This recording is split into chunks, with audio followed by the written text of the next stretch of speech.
Okay जी students, हमारा जो अगला टॉपिक है रेशो एनालिसिस में वो है ड्यूपॉन्ट एनालिसिस। ड्यूपॉन्ट एनालिसिस भी सिमिलर टू रेशो एनालिसिस है, बट एक नए तरीके से हम इंटरप्रिटेशन, एक नए तरीके से हम देख रहे होंगे फाइनेंशियल्स को। ये करता ये है कि इनकम स्टेटमेंट और बैलेंस शीट की कुछ रेशियोज़ को आपस में मर्ज करके एक एनालिसिस प्रोवाइड करता है। हम ओरिजिनली कर लें या ड्यूपॉन्ट से कर लें, आपके आंसर सिमिलर ही आएंगे, लेकिन कह लेंगे एक नया तरीका है to look at your financial statements.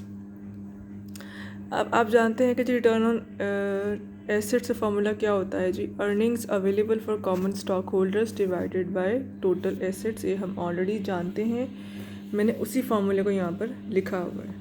लेकिन अगर मैं इसी फार्मूले को रीराइट करूँ और मैं लिखूँ earnings available for common stock holders divided by sales multiply by sales divided by total assets, तो फ़र्क तो नहीं पड़ेगा ना, क्योंकि सेल्स तो कट रही हैं, चीज़ तो फिर भी ये बनेगी। लेकिन ऐसा क्यों किया है? ऐसा इसलिए किया है कि हाँ, सामने दो नई चीज़ें आ रही हैं। अब ये वाला पार्ट बन जाएगा नेट प्रॉफिट मार्जिन और ये वाला पार्ट बन जाएगा एसेट टर्नओवर रेशियो। ये है जी ड्यूपॉन्ट एनालिसिस कि हम एक नए तरीके से फाइनेंशियल स्टेटमेंट्स को रिव्यू कर रहे हैं। ठीक, this is how we are looking at return on assets. This is how मतलब एक तो ये फार्मूला जनरली अवेलेबल था ना, अब हम इसके ज़रिए भी इनको मल्टीप्लाई करके दो रेशियोज़ को भी हम रिटर्न ऑन एसेट्स निकाल सकते हैं। अब मैं आती हूँ मॉडिफिकेशन के ऊपर। मॉडिफाइड ड्यूपॉन्ट इक्वेशन भी बनी इसके बाद, जिसमें रिटर्न ऑन एक्विटी को डिस्कस किया गया। अब रिटर्न ऑन एक्विटी का फार्मूला हम जानते हैं कि earnings available for common stock holders divided by common stock equity, यही फार्मूला होता है। लेकिन अगर मैं इसी फार्मूले को रीराइट करूँ इस सेंस में कि earnings available for common stock holders divided by total assets multiply by total assets divided by common stock equity, तो कोई फ़र्क नहीं पड़ेगा। क्यों? क्योंकि एसेट्स जो हैं आपस में कट जाएंगे, चीज़ सही बच रही है ना अगेन। लेकिन अगेन ऐसा क्यों किया है? ताकि हम एक नई चीज़ प्रोड्यूस कर सकें। अब ये चीज़ बनती है आपकी रिटर्न ऑन एसेट्स, राइट, और ये बनता है जी फाइनेंशियल लेवरेज मल्टीप्लायर। मैं इससे बाद में आती हूँ, पहले मैं फिर से, जिससे मैं हमेशा कहती हूँ कि मैं शॉर्ट फॉर्म्स में लिख रही हूँ, बट मुझे आप लोगों की शॉर्ट फॉर्म्स नहीं चाहिए। You have to write it in complete words, चाहे वो अर्निंग्स हो, चाहे वो कॉमन स्टॉक इक्विटी हो, कुछ भी हो, आपने उसे कंप्लीट वर्ड्स ही फॉर्म में लिखना है। Okay, back to financial leverage multiply. अगर मैं इस रेशो को देखूं तो आप लोगों ने एक रेशो की थी debt equity ratio, total assets divide by total liabilities. हम देख रहे थे कि हमारे कितने एसेट्स जो हैं वो फाइनेंस हुए हैं through liabilities, through external sources. तो अब हम देखना चाह रहे हैं कि हमारे कितने एसेट्स फाइनेंस हो रहे हैं कॉमन स्टॉक एक्विटी से। हमें पता है ना कि एसेट की फाइनेंसिंग कहाँ से होगी? फंड से होगी। फंड्स या तो इंटरनल होते हैं कॉमन स्टॉक एक्विटी की फॉर्म में, या एक्सटर्नल होते हैं आउटसाइडर्स की लाइबिलिटीज़ की फॉर्म में। तो वो डेट एक्विटी थी, ये है फाइनेंशियल लेवरेज मल्टीप्लायर। अब ये मतलब इसके बारे में कमेंट यही है कि ये नहीं मैं कहूँगी जी अच्छी है बुरी क्या होगी, ये फेवरेबल क्या होगी। ये इसको हम कंपेयर करते हैं लाइक इंडस्ट्री के फिगर से, तो I can comment over it कि जी इंडस्ट्री में क्या नॉर्म्स चल रहे हैं या कंपनी की प्रेफरेंसेस क्या रही हैं। क्योंकि there is no hard and fast rule about कि जी कितना डेट और कितने इक्विटी होनी चाहिए। There is no rule about that. ये कंपनी की अपनी मैनेजमेंट की अपनी डिस्क्रिप्शन होती है कि उन्होंने कितने परसेंट डेट को करना है, कितने परसेंट इक्विटी को करना है। आप इंशाल्लाह 7th सेमेस्टर में इसे और तफसील से पढ़ेंगे। वो बच्चे जो फाइनेंस ऑप्ट करेंगे कि डेट एक्विटी के लिए कोई सर्टेन क्राइटेरिया नहीं होता। ये कंपनी की अपनी चॉइस, अपनी मर्ज़ी होती है कि वो डेट को ज़्यादा कर लें या एक्विटी को ज़्यादा कर लें। तो वट एवर द केसेस, दोनों केसेस अप्रोप्रिएटली सूटेबल होते हैं। खैर, अब मैंने लिखा return on assets into financial leverage multiplier. Return on assets का फार्मूला मैंने ओरिजिनल जो ड्यूपॉन्ट एनालिसिस है वो ऑलरेडी मैंने निकाला हुआ था, तो मैंने यह कर दिया, वो उसी फार्मूले को मैंने लिख दिया net profit margin multiply by total assets turnover multiply by financial leverage multiply. यानी कि रिटर्न ऑन एक्विटी के इस फॉर्मूले की बजाय अगर हम इन तीन चीज़ों को मल्टीप्लाई कर देंगे, हम सेगमेंटाइज कर रहे हैं, डिवाइड कर रहे हैं कि return on equity is divided into 3 segments, और इन तीनों को अगर हम मल्टीप्लाई करेंगे तो भी रिटर्न ऑन एक्विटी आएगा, राइट। और लेट मी रिपीट के अगर रिटर्न ऑन इक्विटी आप इस फॉर्मूले से निकालें या इससे भी निकालें तो आपके आंसर सेम आएगा, फ़र्क नहीं आएगा। सिर्फ फ़र्क क्या है कि एक डिफरेंट वे ऑफ एनालिसिस है, एक different way of looking at financial statements है, दैट्स इट। इसके अलावा कोई डिफरेंस नहीं है। So moving towards question number 26, by looking at the bond analysis, use the following ratio information for Johnson International and the industry averages for Johnson's line of business. 2. Option A क्या कह रहा है आपसे, construct the DuPont system of analysis for both Johnson and the industry. अब मेरे सामने दो बने हुए हैं पार्ट्स, एक डायग्राम टेबल के, एक जॉनसन और एक इंडस्ट्री है, और 3 सालों का डेटा गिवन है। डेटा क्या गिवन है, फाइनेंशियल लेवरेज मल्टीप्लायर है, नेट प्रॉफिट मार्जिन है और टोटल एसेट टर्नओवर है, दोनों के।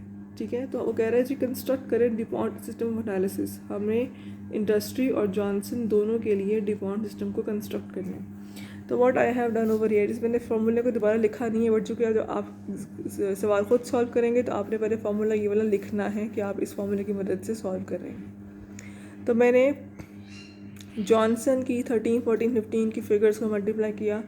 ये है जी आपका नेट प्रॉफिट मार्जिन, ये हो गया एसेट टर्नओवर रेशियो, और ये है फाइनेंशियल लेवरेज मल्टीप्लायर। तो ये इसमें सामने परसेंटेजेस आ गई हैं। अच्छा, चूँकि ये परसेंटेजेस फॉर्म में नहीं थे तो आपका आंसर डेसिमल में आया था, तो मैंने उसको डेसिमल में कन्वर्ट कर दिया इंटू परसेंटेज, यानी कि 100 से मल्टीप्लाई कर दिए, राइट। क्यों मल्टीप्लाई, क्योंकि रिटर्न जो होता है, रिटर्न है ना, return on equity, return normally percentage form में ही शो किया जाता है। तो पहले मैंने जॉनसन ने किए हुए 3 साल का, फिर मैंने किया हुआ है इंडस्ट्री का भी, वही सेम प्रोसीजर, सेम फार्मूला यही वाला है, राइट। और हमने इस तरह से कंस्ट्रक्ट कर लिया। ऑप्शन बी में कह रहा है जी evaluate Johnson and the industry over the 3 year period. अब हमें करना है इवेल्यूएट, तो मैं इसी पेज के ऊपर ही बताती हूँ कि कैसे इवेल्यूएट करना होता है। हमने पहले तो रिटर्न ऑन इक्विटी को बता दिया ना ओवरऑल, लाइक कि इसकी रिटर्न ऑन इक्विटी यानी कि जॉनसन की बेहतर है इंडस्ट्री के मुकाबले में। इंडस्ट्री इनकी पहले इंक्रीज़ हुई है, फिर सस्टेनेबल है, मतलब एक पॉइंट पर ही है, जबकि इंडस्ट्री की ग्रेजुअली कम हो रही है, यानी कि रिटर्न ऑन इक्विटी कम हो रही है। और हम जानते हैं कि रिटर्न ऑन इक्विटी जितनी ज़्यादा होगी उतना ही फेवरेबल होता है, उतना ही अच्छा होता है, इन अ सेंस के कंपनी इक्विटी के मुकाबले में ज़्यादा रिटर्न प्रोवाइड कर पा रही है।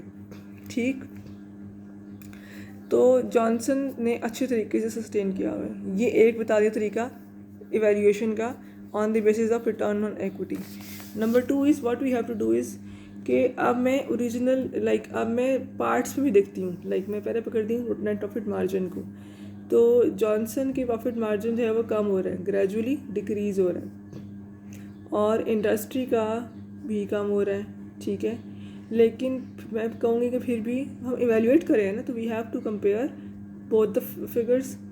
लेकिन मैं ये ज़रूर कहूँगी कि दोनों का ही काम हो रहा है, लेकिन पॉइंट इज़ दिस कि जॉनसन का इंडस्ट्री के मुकाबले में प्रॉफिट मार्जिन ज़्यादा है, ठीक है।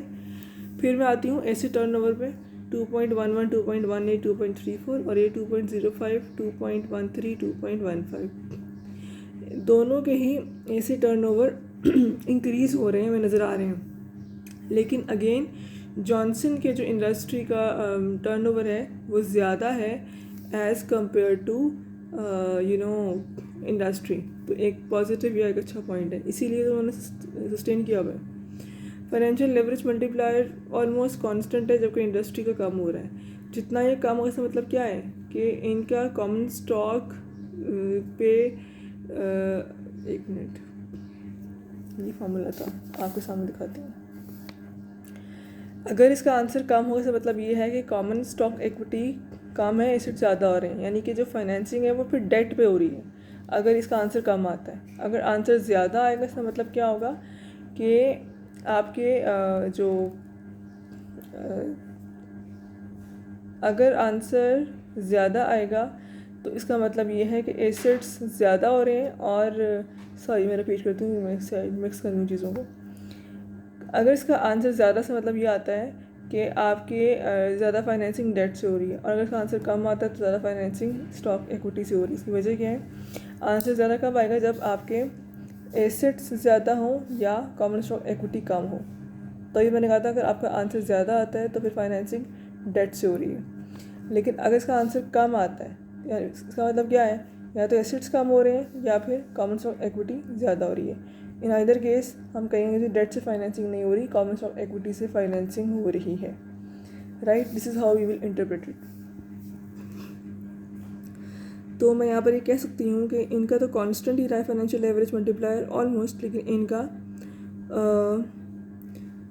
ग्रेजुअली कम हो रहा है। कम होने का मतलब ये है कि वो डेट पे रिलाई नहीं कर रहे, वो ज़्यादा रिलाई कर रहे हैं कॉमन स्टॉक इक्विटी के ऊपर। इस तरह से हम इवेल्युएट करते हैं, ठीक है।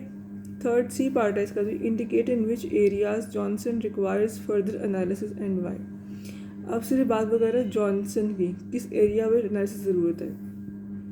तो ये देखो, नेट प्रॉफिट मार्जिन इनका कम हो रहा था, एसेट टर्नओवर रेशियो इनकी इंक्रीज़ हो रही है।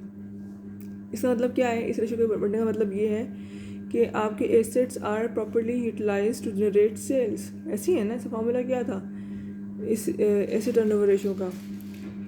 और किसी को जो है वो कन्फ्यूजन हो तो asset turnover ratio is equivalent to your sales divided by total assets. ऐसे ही है ना, यानी कि assets are properly utilize to generate या क्रिएट सेल्स।